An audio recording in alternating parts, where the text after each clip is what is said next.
ମଧୁସ୍ମିନୀ ମହାନ୍ତ। ମୋ ବିଦ୍ୟାଳୟର ନାମ ସରକାରୀ ଉଚ୍ଚ ବିଦ୍ୟାଳୟ କୋଡ଼ୁଆ। ମୋ ପ୍ରୋଜେକ୍ଟଟିର ନାମ ବର୍ଜ୍ୟ ଜଳର ପରିଚାଳନା।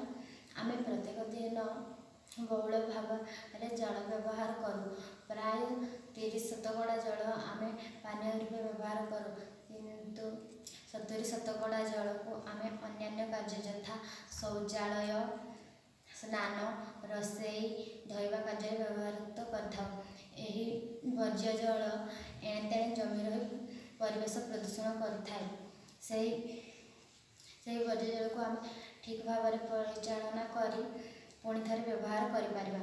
ବର୍ଜ୍ୟ ଜଳର ପରିଚାଳନା ପାଇଁ ଆମେ 5ଟି ଜଳ ୱାଟର ଟ୍ୟାଙ୍କ ନେବା। ଏହାକୁ ସୋପାନ ଅନୁଯାୟୀ ତଳକୁ ତଳ କରି ରଖିବା ଏବଂ ପ୍ରଥମ ୱାଟର ଟ୍ୟାଙ୍କରେ ବର୍ଜ୍ୟ ଜଳ ନଳ ସାହାଯ୍ୟରେ ପ୍ରବେଶ କରିବ ଏବଂ ସେଠାରେ ଗୋଟିଏ ଜାଲି ଲାଗିଥିବ, ଯେଉଁ ଜାଲି ସାହାଯ୍ୟରେ ପଲିଥିନ୍, ଘାସ, ପତ୍ର, ନଡ଼ା ସବୁ ରହିଯିବ ଏବଂ ଜଳ ଦ୍ୱିତୀୟ ୱାଟର ଟ୍ୟାଙ୍କକୁ ଆସିବ।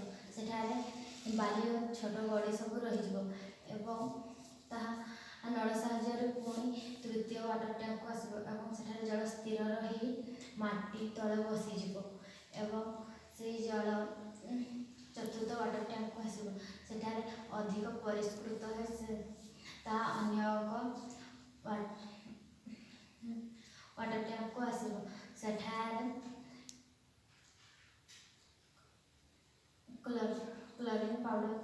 କ୍ଲୋରିନ୍ ପକାଇ ଆମେ ସେହି ଜଳକୁ ବିଶୁଦ୍ଧ କରିପାରିବା ଏବଂ ତା ଦ୍ୱାରା ଅଣୁଜୀବ ସବୁ ନଷ୍ଟ ହୋଇଯିବେ ଏବଂ ସେହି ଜଳକୁ ସଂଗୃହୀତ କରି ଏକ ଟ୍ୟାଙ୍କରେ ରଖିବା ଏବଂ ସେହି ସଂଗୃହୀତ ଜଳକୁ ପରୀକ୍ଷା କରିବା ପାଇଁ ପରୀକ୍ଷା ଗୃହକୁ ନିଆଯିବ ଏବଂ ଜଳର ବିଶୁଦ୍ଧତାକୁ ପରୀକ୍ଷା କରାଯିବ। ଜଳ ବିଶୁଦ୍ଧ କରି ସାରିଲା ପରେ ଆମେ ସେହି ଜଳକୁ କୃଷି କାର୍ଯ୍ୟରେ ଏବଂ ଗାଧୋଇବା କାର୍ଯ୍ୟରେ, ଧୁଆଧୋଇ କାର୍ଯ୍ୟରେ ବ୍ୟବହାର କରିପାରିବା। ଏହାଦ୍ୱାରା ପରିବେଶ ପ୍ରଦୂଷଣ ହେବ ନାହିଁ, ମଶାମାଛି ସୃଷ୍ଟି ହେବ ନାହିଁ ଏବଂ ଜଳର ଅପଚୟ ମଧ୍ୟ ହେବ ନାହିଁ।